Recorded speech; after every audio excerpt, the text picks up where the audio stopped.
Update बहुत ज़रूरी है। दुर्गेश, लगातार हर तस्वीर जो आपने हमें भेजी कल रात से लेकर अब तक, वो सब हम दर्शकों को दिखा चुके हैं। दर्शक समझ गए हैं कि हादसा कैसे हुआ है। अब बस दर्शक ये जानना चाहते हैं कि कितने लोग फंसे हुए हैं, रेस्क्यू में क्या अपडेट है, क्या जानकारी है। दुर्गेश। बिल्कुल विवेक, देखिए अभी भी रेस्क्यू जारी है और मैं सीधे तस्वीरें दिखाऊंगा आपको कि किस तरीके से चल रहा है। दरअसल अब तक हम देख रहे थे कि देखिए अभी गोताखोरों की टीम एक बार फिर वहां क्रूज़ के पास पहुंच गई है, लेकिन क्रूज़ को बाहर निकालना भी एक बहुत बड़ी चुनौती है। और इसलिए अब जो नए सिरे से हम देखेंगे कि यहाँ पर एक रास्ता बनाया जा रहा है और रास्ता बनाकर क्रूज़ तक एक कच्चा रास्ता बनाया जा रहा है, जिसके ज़रिए वहाँ तक पहुँचेगी क्रेन, क्रेन के ज़रिए फिर उसे लाया जाएगा। हमारे साथ रेस्क्यू विभाग टीम के हैं, कुछ अगर जानकारी आप लोग देख सकें किस तरीके से रेस्क्यू गोताखोरों की टीम से आपसे अभी और भी निकालने की। अच्छा, ये रास्ता किस लिए बनाया जाना है? वो हमारी तो सिविल अथॉरिटी बना रही है सर। अच्छा, चलिए तो ठीक है। देखिए यहाँ पर रेस्क्यू टीम तैनात है, गोताखोरों की टीम तैनात है, लेकिन कैसा काम चल रहा है मैं आपको बता दे रहा हूँ। देखिए ये क्रेन है, क्रेन के जरिए अभी जेसीबी मशीन के जरिए एक रास्ता बनाया जा रहा है और ये रास्ता साइड की जो मिट्टी है, जो पत्थर उठाए उसे उठाकर एक रास्ता बनाया जा रहा है। और पहुँचना कहाँ तक है? पहुँचना वहाँ तक है जहाँ पर आप देखेंगे कि अभी भी गोताखोरों की टीम जो है वहाँ पर मौजूद है और जो क्रूज़ है उसका जो निचला हिस्सा है वो अभी इस वक्त नज़र आ रहा है। अब उस क्रूज़ को बाहर निकालना, क्योंकि इसके पहले जब विवेक हमने बातचीत की थी गोताखोर की टीम के मेंबर से, तो उन्होंने बताया था कि जो कैबिन है, जिस कैबिन के अंदर ये सभी लोग बैठे हुए थे, वो कैबिन दबाव में, पानी की दबाव में और वजन के कारण वो जो पूरा कैबिन है वो ऐसा दब गया है। तो एक छोटा सा सिरा जो है, एक छोटा सा होल है, बस केवल वो नज़र आ रहा है और वहाँ से ही बॉडी को बाहर निकालने की कोशिश की जा रही है। अब क्योंकि जितनी बॉडी निकल सकी उतनी तो निकाल ली गई, अब जो फंसी हुई हैं उन्हें निकालना संभव नहीं हो पा रहा, तो कोशिश वो भी जारी है। जैसा कि मैं यहाँ पर दिखा रहा हूँ कि अभी भी गोताखोरी की टीम वहाँ पर पहुँची है, जो अपनी किट है वो पहन रहे हैं और उसके बाद फिर वो नीचे पानी के नीचे जाएंगे और फिर बॉडी को निकालने की कोशिश करेंगे। लेकिन इसके साथ साथ एक दूसरा रास्ता भी अपनाया जा रहा है। एक रास्ता यहाँ पर बनाया जा रहा है, जेसीबी मशीन है, इसके ज़रिए रास्ता बनाया जा रहा है और उसके बाद फिर एक क्रेन बुलाई जाएगी। वो क्रेन जो वहाँ तक पहुँचाई जाएगी ताकि उस जो पूरा जो क्रूज़ जो डूबा हुआ उसे क्रेन की मदद से ऊपर उठाया जा सके। और अगर उसके पहले तक गोताखोरों ने बॉडी निकाली तो ठीक है, और अन्यथा वही जो क्रूज़ है उसे पूरा का पूरा बाहर निकाला जाएगा और फिर उसके बाद बाकी का काम आगे बढ़ेगा। तो कुल मिलाकर ये कहना चाहिए विवेक कि अभी रेस्क्यू ऑपरेशन जारी है। 14-15 घंटे से ज़्यादा है, मैं ये कहूँगा कि 10 बज रहा है और 15 घंटे से ज़्यादा का वक्त हो चुका है इस हादसे को और अभी रेस्क्यू ऑपरेशन लगातार जारी है। निश्चित तौर पर एक ये चुनौती है प्रशासन के सामने भी, जो एसडीआरएफ एनडीआरएफ की टीम उनके सामने भी, कि कैसे करके ये रेस्क्यू पूरा किया जाए, क्योंकि बहुत वक्त हो चुका है और अब किसी के ज़िंदा रहने की उम्मीद है वो ख़त्म हो चुकी है। तो ऐसे में अब कोशिश यही है कि जल्द से जल्द रेस्क्यू ख़त्म किया जाए ताकि जो बॉडी है वो बाहर आ सके और उसके बाद फिर बाकी जो आंकड़े हैं ये तो आपने अपडेट बताया है। अब दुर्गेश, आपसे ये भी जानना चाहेंगे कि क्या वहाँ पर अभी भी कुछ लोग मौजूद हैं जो अपनों को ढूंढने के लिए इंतज़ार कर रहे हैं, जिनके अपने फंसे हुए हैं? कितने लोग फंसे हुए हैं, कितने लोगों की जानकारी मिल रही है? प्रशासन में कौन कौन मौजूद है? एनडीआरएफ है, एसडीआरएफ है, हैदराबाद से भी टीम बुलाई गई थी, खबर ये भी सामने आई है। मतलब कौन कौन मौजूदगी किस किस की है, ये भी बताइए। बिल्कुल, देखिए यहाँ पर फिलहाल जो जनप्रतिनिधि थे वो धीरे धीरे अब यहाँ से रवाना हो गए हैं। अधिकारी थे, आला अधिकारी, वो यहाँ पर ज़रूर बचे हैं, लेकिन जो रेस्क्यू टीम थी वो यहाँ पर अभी मौजूद है। आप देखेंगे कि जो आर्मी की टीम है गोताखोरों की वो यहाँ पर मौजूद है। विशाखापट्टनम से भी एक टीम आई थी, वो भी यहाँ पर मौजूद है। पुलिस के तमाम आला अधिकारी यहाँ पर मौजूद हैं और इसके साथ साथ मैं तस्वीरें ऊपर की दिखाऊंगा आपको किस तरीके से मीडियाकर्मी भी काफ़ी संख्या में यहाँ पर आ चुके हैं, वो भी यहाँ पर तैनात है, क्योंकि सभी की ड्यूटी है। और इस समय आप देखेंगे कि सबकी निगाहें बस इस पर टिकी हुई कि कैसे भी करके ये रेस्क्यू जो है पूरी तरीके से ख़त्म किया जाए। हमारे साथ मध्य प्रदेश टूरिज्म बोर्ड के मेंबर मौजूद हैं, उनसे बात कर लेंगे। सर, दुखद घटना है और चूँकि रेस्क्यू ऑपरेशन अभी भी जारी है और हमने जैसा देखा सूची में 31 लोग सवार थे, थोड़ी सी कुछ जानकारी दे पाएंगे अभी क्या स्थिति बनी हुई है? देखिए, अभी चूँकि संख्या 28 लोग निकले हैं जो अभी पुष्टि हुई है और जिसमें से 9 मृत, जिसमें से कल 4 डेड बॉडी मिली थी और 5 आज अभी तक मिली है। तो ये अभी रेस्क्यू ऑपरेशन जारी, कैसे निकालने की तैयारी की जा रही है? ये इसमें एनडीआरएफ, एसडीआरएफ एवं सेना के जो सिपाही हैं, जो अधिकारी हैं वो भी मौजूद हैं और इसमें पूरा जिला प्रशासन सहयोग कर रहा है और सतत ये कल रात्रि से ही रेस्क्यू चल रहा है और रेस्क्यू ऑपरेशन जारी है, क्योंकि चुनौती ये है कि जो फंसे हुए हैं उन्हें यहाँ पर सुरक्षित बाहर निकाला जाए। कुछ तस्वीरें और दिखाऊंगा यहाँ पर, कोशिश करूंगा आपको दिखाने की कि किस तरीके से यहाँ पर लोग पब्लिक जमा। देखिए एक तस्वीरें दिखाऊंगा मैं आपको, ये जो पहाड़ी है आप देखेंगे, छोटा सा पहाड़ी है, इसके ऊपर आप देखेंगे तो बहुत पब्लिक बैठी है। ये ग्रामीण क्षेत्र के लोग हैं, जो आसपास के लोग हैं, वो जो केवल ये देखने आए कि कैसे रेस्क्यू ऑपरेशन चल रहा है। ये तस्वीर दिखाऊंगी। तस्वीर दिखाने का मकसद ये है कि आप देखेंगे इसकी डेप्थ, इस बरगी बांध की डेप्थ देखेंगे कि ये कितना बड़ा है, कितना विशाल है। आप देखेंगे, ये देखिए वो पब्लिक चारों तरफ, ये देखिए इस तरफ दिखाइए, कैमरा पर्सन हमारे दिखाएंगे, ये देखिए पहाड़ी के ऊपर लोग बैठे, वो वहाँ से दूर से देख रहे हैं क्योंकि आम पब्लिक को यहाँ पर आने की इजाज़त नहीं दी जा रही। लेकिन इसके साथ साथ आप देखेंगे कि यहाँ पर किस तरीके से गाड़ियों का काफिला यहाँ पर खड़ा हुआ है। तमाम एम्बुलेंस जो है, क्रेन है, मैं जिस क्रेन की बात कर रहा था विवेक, वो भी यहाँ पर दिखाऊंगा आपको कैसे वो क्रेन खड़ी हुई है। क्योंकि अगर वो जो रास्ता, जिस रास्ते को यहाँ पर जेसीबी के द्वारा बनाया जा रहा है, अगर वो रास्ता बन जाता है तो उसी रास्ते के ज़रिए ये जो क्रेन खड़ी हुई है, इस क्रेन के ज़रिए फिर उस क्रूज़ को बाहर निकाला जाएगा और फिर आगे की प्रोसेस की जाएगी। लेकिन यहाँ पर आप देखेंगे कि जो पुलिस का दल वाले है वो यहाँ पर मौजूद है, एम्बुलेंस यहाँ पर मौजूद है, जो इंटेक का प्रोजेक्ट चल रहा है वो यहाँ पर आप देखेंगे कि इसका काम चल रहा है। लेकिन अब जैसे जैसे मौसम थोड़ा सा साफ़ हो रहा है, मैं यहाँ पर डेप्थ और दिखाऊंगा आपको। ये देखिए थोड़ा सा वाइड एंगल करके बताइए, हमारे कैमरा पर्सन दिखाएंगे आपको कि कितना बड़ा, ये देखिए यहाँ पर पूरा ये आप विशाल एक जल सा देखेंगे। और चूंकि ये जब अभी तो बारिश के मौसम में जब ये भरता है पूरा, तो जिस जगह हम खड़े हुए हैं ये भी डूब क्षेत्र में आ जाता है, यानी कि डूब जाता है पूरी तरीके से।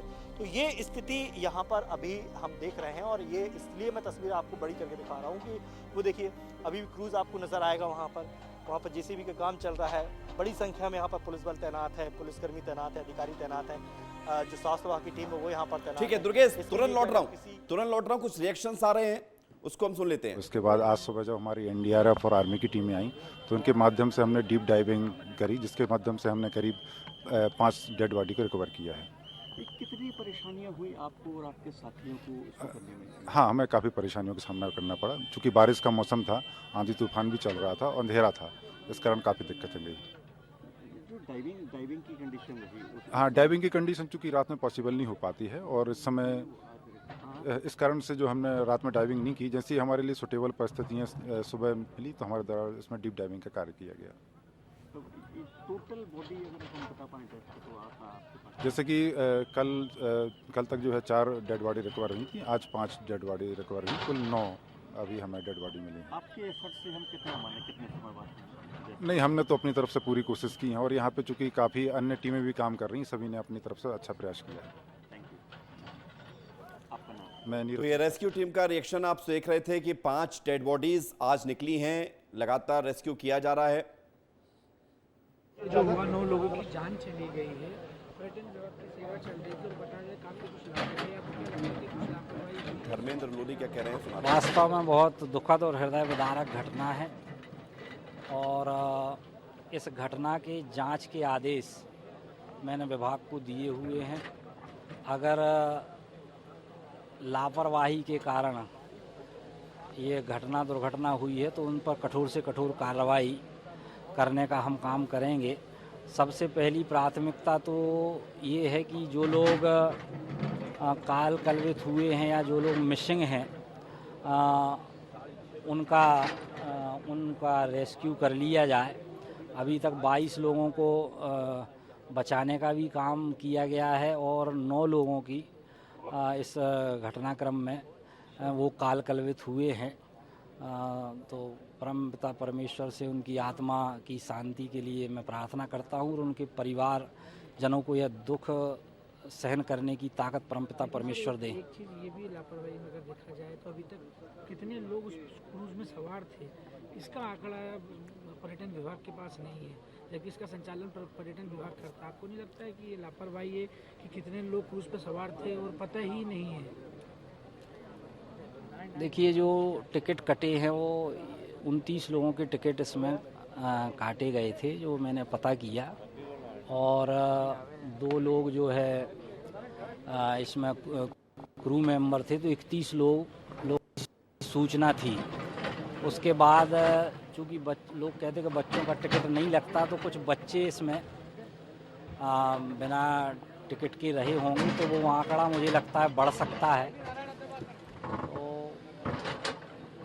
वो आंकड़ा बच्चे होने के कारण भी बढ़ सकता है। और जो सीसीटीवी फुटेज के माध्यम से पता चला है कि कुल 43 लोग सीसीटीवी फुटेज में आए हैं, जिसमें दो लोग जो है वोट के द्वारा निकल गए थे और 6 लोगों को उसमें लौटते हुए देखा गया है। तो कुल मिला के मुझे लगता है कि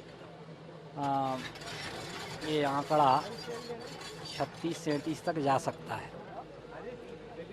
सर मौसम का भी अलर्ट था, येलो अलर्ट था, बावजूद उसकी क्रूज निकाली गई। और ये भी बताया जा रहा है कि जब तेज आंधी और तूफान की स्थिति हुई तो बुलाया भी जा रहा था, लेकिन वो साइड में ना लेकर आए। तो ये भी मतलब लापरवाही नहीं, इसके लिए हर एक कदम पे लापरवाही आप मानते हैं? नहीं, इसके लिए मैंने इसलिए तो जांच के निर्देश दिए हैं, और अगर लापरवाही पाई जाएगी तो कठोर से कठोर कार्रवाई हम करेंगे। किसी को बख्शा नहीं जाएगा, क्योंकि इतनी बड़ी घटना अगर लापरवाही के कारण हुई तो अक्षम्य है, उसको क्षमा नहीं किया जा सकता। अभी और सर मध्य प्रदेश में कई जगह क्रूज चल रहे हैं, तो उनको लेकर क्या निर्देश दिए हैं? सारे जितने क्रूज चल रहे हैं सभी क्रूज के लिए मैंने निर्देश जारी किए हैं कि उनकी तुरंत फिटनेस देखी जाए। अगर उसमें कोई सुरक्षा मानकों की कमी है तो उनको तुरंत बंद किया जाए। और ये निर्देश मैंने अभी विभाग को जारी करने का काम किया है।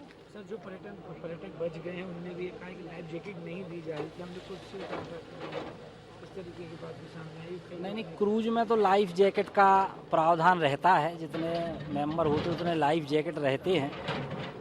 अब आपने देखा होगा जितनी डेड बॉडी निकल रही हैं सब लाइफ जैकेट पहने हुए निकल रही हैं। दूसरी बात यह है कि मुझे लगता है कि लाइफ जैकेट के कारण लोगों की मृत्यु नहीं हुई है।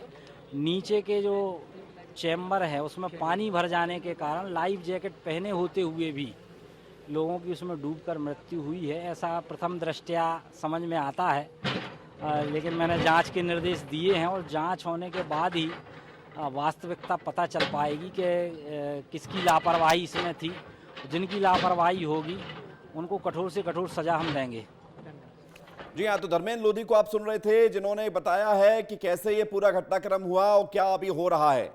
लाइफ जैकेट से भी मौत हो गई, तो इसके बारे में उन्होंने कहा कि पानी भर गया नीचे चैम्बर में और उसमें कुछ लोग थे, इसलिए वो नहीं बच पाए। खबर ये है कि लगभग 36 से 37 लोग होने की खबर है। ये बड़ी खबर आपको बता रहे हैं। अब तक जो 31 का आंकड़ा आ रहा था, मंत्री ने कहा है कि 36 से 37 ये आंकड़ा हो सकता है। यानी कि दुर्गेश, अभी तो बहुत बड़ी संख्या में फिर लोग हो सकते हैं अंदर फंसे।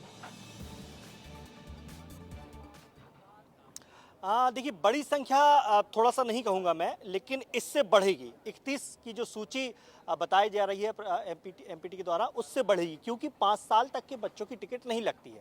जैसे कि आज जो सुबह एक महिला के साथ जिस बच्चे की डेथ हुई है, जिसकी बॉडी निकली है, उसका नाम उस लिस्ट में नहीं था, क्योंकि 5 साल से नीचे की टिकट लगी नहीं। इसलिए ऐसी उम्मीद है कि ये जो अभी जो 3 से 4 शवों की निकलने की जो बात कही जा रही है, उसमें शायद वो बच्चे होंगे जिनकी टिकट नहीं लगी, क्योंकि वो जो आंकड़ा, ये वही आंकड़ा है जो रजिस्टर में दर्ज हुआ था, जिनकी ऑनलाइन टिकट दी गई थी। अब ऐसी स्थितियों में अभी भी जैसे हम देख रहे हैं कि रेस्क्यू ऑपरेशन जारी है, और ये देख सकते हैं, अभी एक बार फिर तस्वीर थोड़ा सा अपडेट करूंगा, थोड़ा सा दिखाइए यहाँ पर कि जो क्रूज है उसको फिर बाहर निकालने की कोशिश की जा रही है। वहाँ पर जो है अभी गोताखोरों की टीम जारी है। तो ये उम्मीद है कि जैसा कि ये बात है, बिल्कुल सही बात है कि 31 जो हम आंकड़े की बात कर रहे हैं, उससे ज़्यादा ये संख्या बढ़ेगी, क्योंकि जो 5 साल के बच्चों की उम्र है वो कितने थे इसका अंदाजा भी नहीं है। जब तक क्रूज पूरा बाहर नहीं आ जाता, जब तक जो क्रूज फंसा हुआ है, जब तक सारे वो उसकी डेप्थ कितनी है, गहराई कितनी है जिसमें क्रूज, क्योंकि कुछ खबरें ये भी आ रही है कि शायद 20 मीटर गहराई में फंस गया है। क्या उसकी नीचे गहराई है जहां फंसा है? देखिए, मैं आपको बिल्कुल एक इंच से मैं आपको समझा दूंगा विवेक की कितनी गहराई होगी। देखिए, अभी इस समय ये जो तस्वीर है, मैं पहले वो दिखाऊंगा आपको, थोड़ी सी हाइट्स पर चल कर दिखाऊंगा कि कैसी तस्वीरें हैं। दरअसल एक क्रूज की जो हाइट होती है वो तकरीबन 20 से 25 फीट होती है, या हम मैक्सिमम भी मान लें तो 30 फीट लगभग हो सकती है, क्योंकि डबल डेकर जैसा होता है, एक नीचे कैबिन होता है, उसके ऊपर खाली छत जैसी होती है, तो ऐसा डबल होता है, तो लगभग 30 फीट हम मान के चलें। अब यहाँ पर आप देखेंगे तो जो क्रूज़ हमें इस समय दिखाई दे रहा है उसका ये निचला हिस्सा है, यानी कि जब क्रूज़ जैसे पूरा उल्टा हो जाता है ना, उसका निचला हिस्सा यहाँ पर दिख रहा है। अब इसकी हाइट ही तकरीबन 5 फीट से ज़्यादा है, जो दोनों छोर आप देख रहे हैं क्रूज़ की। अब इसको ठीक उल्टा कर दो, यानी कि 30 फीट तकरीबन नीचे की स्थिति में ये है और ये टिका हुआ है, डूबा नहीं है। अगर और गहराई होती यहाँ पर, जैसा कि अंदाज़ा लगाया जा रहा है, अगर और गहराई होती तो ये पूरा डूब जाता। लेकिन चूंकि 30 फीट लगभग इसकी ऊंचाई है और उस वजह से जिस जगह पर ये टिका हुआ है, ऐसा अंदाज़ा लगाया जा रहा है कि वहाँ पर नीचे चट्टानें होंगी, जैसे यहाँ पर चट्टानें हैं, जैसे ऐसी ही चट्टानें वहाँ होंगी और उसके ऊपर ये जो क्रूज़ है वो टिका हुआ है। यानी कि जो बहुत गहराई की बात मैं कर रहा था, या लोग जो कह रहे हैं कि बहुत ज़्यादा गहराई है, जिस जगह पर ये क्रूज़ अभी फंसा हुआ है वहाँ तकरीबन 30 से 35 फीट की ही गहराई होगी, इससे ज़्यादा गहराई नहीं होगी। क्योंकि अगर इससे ज़्यादा गहराई होती तो ये क्रूज़ जितना ऊपर दिख रहा है ये नहीं दिखता, ये डूब जाता। तो दुर्गेश ने बताया है कि क्या स्थितियां परिस्थितियां वहां पर नजर आ रही हैं। दुर्गेश, अब सवाल इस बात को लेकर है कि आपने जो लोगों से बातचीत की है, मौसम एक सबसे बड़ा विलन है इस पूरे घटनाक्रम का, लेकिन क्या वो लोग जो इस क्रूज का संचालन करते थे उनमें से आकर किसी व्यक्ति पर कोई एक्शन हुआ या उन्होंने कोई बात कही, उन्होंने कुछ जानकारी दी, ऐसा कुछ हुआ है क्या पिछले 14-15 घंटे में? विवेक, देखिए, एक्शन की बात तो फिलहाल नहीं हुई है। सभी यही कह रहे हैं कि जांच होगी, जांच के बाद जो भी इसमें दोषी पाया जाएगा उस पर कार्रवाई होगी, लेकिन फिलहाल किस पर कार्रवाई होगी ये तय कर पाना बहुत मुश्किल है। वजह सबने एक साथ एक ही सुर में यही कही है कि मौसम बिगड़ा, अचानक मौसम बिगड़ा और इस वजह से हादसा हुआ। लेकिन सवाल यही है कि 20 सालों से इस जबलपुर में क्रूज संचालित हो रहा है और 20 सालों में कई बार मौसम इस तरह का बिगड़ा होगा। क्या कभी ने इस ओर ध्यान नहीं दिया कि क्रूज में इस तरह का हादसा हो सकता है, या कभी किसी भी जिम्मेदार ने इस तरफ बिल्कुल मापदंड नहीं बनाया या गाइडलाइन बनाई कि कितना मौसम बिगड़ता है, या मौसम विभाग से कोई अलर्ट जारी होता है तो क्रूज निकालना है या नहीं निकालना। तो ये तमाम चीजें पहलू हैं जांच पड़ताल की, क्योंकि ये बड़ा हादसा है।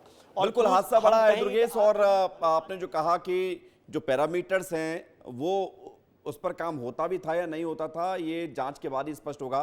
फिलहाल के लिए शुक्रिया, धन्यवाद आपका दुर्गेश, हमारे साथ जुड़ने के लिए। आपने बताया अपडेट। तो फिलहाल अपडेट यही है कि 9 लोगों के शव निकाले जा चुके हैं, रेस्क्यू लगातार किया जा रहा है। अब क्रूज जो डूबा हुआ है उसको लिफ्ट किया जाएगा। हो सकता है कि अभी हाल में हो जाए या फिर नहीं हो पाएगा तो क्रेन को बुलाया जाएगा, यानी कि संभावनाएं हैं, वक्त लगेगा रेस्क्यू पूरा होने में। और खबर यह भी है कि अभी भी 3 से 4 लोगों के फंसे होने की जानकारी मिल रही है। 36-37 तक आंकड़ा पहुंच सकता है जो लोग सवार थे इस क्रूज में।